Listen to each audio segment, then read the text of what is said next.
1,000. Isang araw, isang motor, at wala ang katapusang traffic ng Metro Manila. Ito ang totoong hustle life ng isang Lalamove rider. Tara, sumama ka sa biyahe at alamin natin kung sulit nga ba ang buhay Lalamove rider. Sabi nila, madali lang daw kumita ng 1,000 sa Lalamove. Let's find out.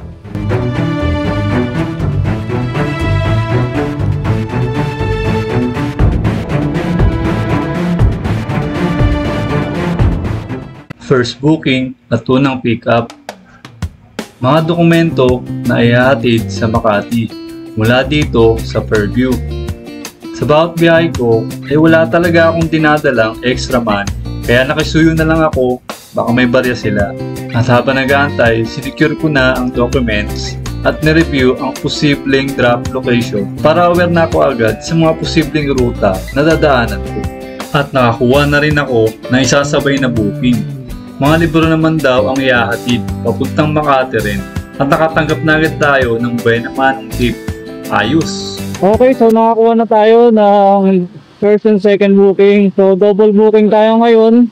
Papunta tayo ng Makati. So parehas siya ng area ng drop-off location. So magkalapit lang, parehas siya Makati. So yung isa priority, yung isa naman regular. So siyempre unahin natin yung priority, which is yung documents kanina. Alright, so tara ulit.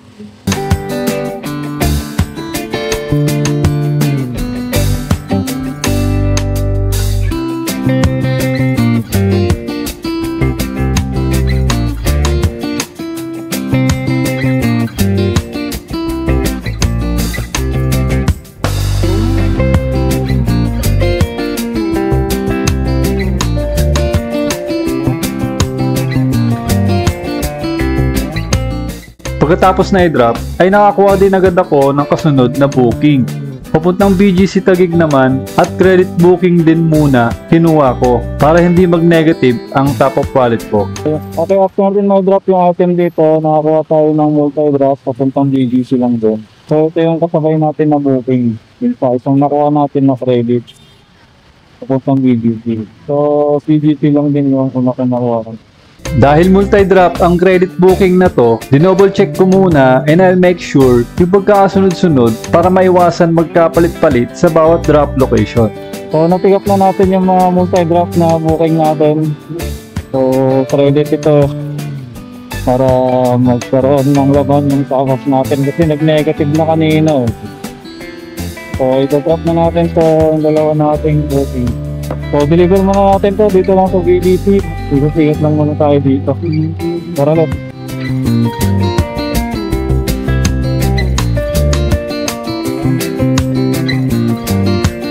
Sa ganitong klase ng trabaho ay ginagamitan din talaga ng communication skill na maging palatanong ka din para mas mapadali ang pag-deliver ng mga items. Hindi kasi lahat ng nasa bookings ay accurate at kumpleto sa detalye. Hirap din mag-drop dito sa Serendra. Loob pa. Ayun po. Okay. Mga ibang lahi yung mga client natin kaya dito sa loob. Hindi sila lumalabas. So kailangan ipasok mo pa yung item sa loob. So marami ka muna pagdadaanan. Marami ka muna pipill upan bago mo mai-drop yung item. So na-drop na lahat ng credit bookings natin. So nagkaroon na tayo ng 277 sa ating top of wallet. So abang muna tayo ng next booking natin.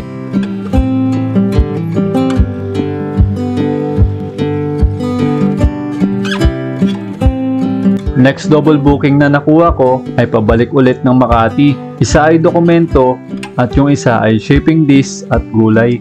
So itong next na double booking natin, so banat na tayo ng puro cash na booking kasi may laman na yung top of wallet natin. Kasi nakakuha tayo ng dalawang credit kanina. So isang dala natin, dalawang cash papuntang Makati. So marga na ulit tayo. Chef Ulip. Wala. Ganin? 7.5. Banat. So ulit, na-drop ko na yung documents dito, na-receive na ng customer. So nakakuha ako ng next booking. Pabalik na tayo. So drop nito sa Pasig. So pick upin muna natin. Around 1 kilometer away lang. So naka-priority ito. Drop ng Pasig. So complete na si customer. Documents daw.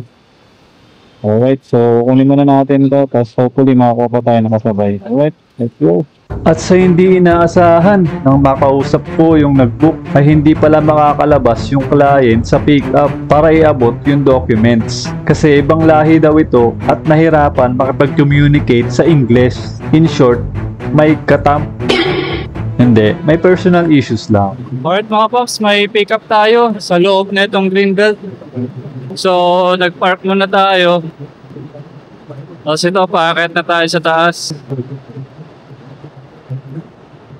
Bali, mag-add na lang daw yung customer sa parking rates at saka queuing service.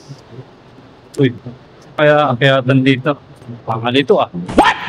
Saan po yung single origin? Dito po? Pag-akyat mo diretso sa may kapit. Diretso ka diba? Thank you. So, isa pa lang yung nakuha natin booking na priority. Hindi pa tayo nakakuha ng kasabay. So, pick upin muna natin tong item tapos saka tayo kumuha ng kasabay. Pag mga ganitong pagkakataon, huwag natin kakalimutan i-apply yung queuing service fee na 70 pesos. Pag may instruction na papasok ng establishments, especially ilang floors, at kung may pila at matatagalan sa pick-up or drop-off location. Sir Ken? Yes. Right.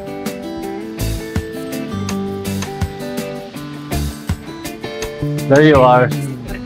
It's okay. Thank you so much. Thank you. Okay, nakuha na natin yung item, documents. So, ito, lakbay-lakbay muna tayo ng konti. Pero habang naglalakbay tayo, kuha na tayo ng kasabay na booking. Ito ang good example ng my queuing service fee. Sa nakuha kong isasabay na booking ay may nakanote na additional 70 pesos kasi may pila pala sa mismong pick-up location. At nang makuha ko ang item, 3 boxes pala. Kaya tinali ko na lang yung isa. Mabuti na lang meron akong pangmalakasang panali just in case mga bulky items na kagaya nito. Kaya na rin, napick up natin yung ano. Ito ang second booking natin. 3 boxes pala to.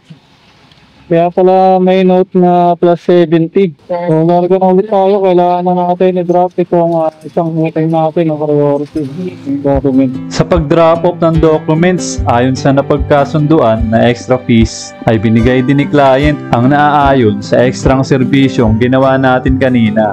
Sobra pa nga binigay. So, thank you po. Ang dami natin ito. 175. 305. Dahil malayo-layo pa yung isang drop, nag-along the way booking naman ako at nakakuha pa ng isasabay papuntang Pasong Tamo at tamang-tama pabalik pa uwi. Alright, last 2 bookings. Pabalik na tayo ng QC. Last 2 bookings na to. So, unahin muna natin tong isang booking natin na pabatasan. Yung 3 boxes. Okay, last 2 bookings. Larga na tayo. Papasok na ng Quezon City nang biglang bumuhos ang ulan kaya manabuti ko na magsuot ng kapote. Isa sa kalaban at hassle sa aming mga rider ang pabago-bagong panahon, sala sa init at ulan. Kung minsan bagyo pa, trangkaso malala ang hatid kung mahina-hina ang katawan. 6 Cottonwood. Opo. Tama na kayo doon. Okay na po. Magaling ka na. Opo. Cottonwood 6, Maricel. Okay, quick recap lang natin mga paps sa naging biyahe. So, ang top of wallet natin kanina, bago tayo lumabas is nasa 78. Tapos sa buong booking natin, nakakuha tayo ng 2 credit. So, ito na lang yung natira sa ating top of wallet, 137.60. So, nakailang booking tayo ngayon.